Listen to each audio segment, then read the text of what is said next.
1000 ஜோலிக்காரரு விடுங்கண்ணே. சரி அப்ப ஃபைனை கட்டிட்டு போக சொல்லு. என்னே நம்ம ஆளுண்ணே, கொஞ்சம் பார்த்து செய்யுங்க.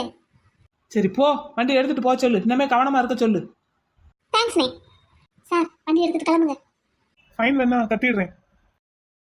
என்ன முன்னாடி மாதிரி 600 ரூபா கேட்பாங்க, ஈஸியா கொடுத்துட்டு போயிடலாம்னு நினைச்சீங்களோ? இப்ப லைசென்ஸ் இல்லாம வண்டி ஓட்டினா ஃபைன் எவ்வளவு தெரியுமா? 5000 ரூபா இருக்கா? என்ன 5000 ரூபாய்னோடனே அப்படியே பேக் அடிக்கிறீங்க? அதான் சொல்றேன், சொன்னா கேட்கணும். அதான் காப்பாத்தி விட்டேன்ல. கிளம்புங்க, வண்டி எடுத்துட்டு கிளம்புங்க. உடனே ஒரு சிரிப்பு தான்.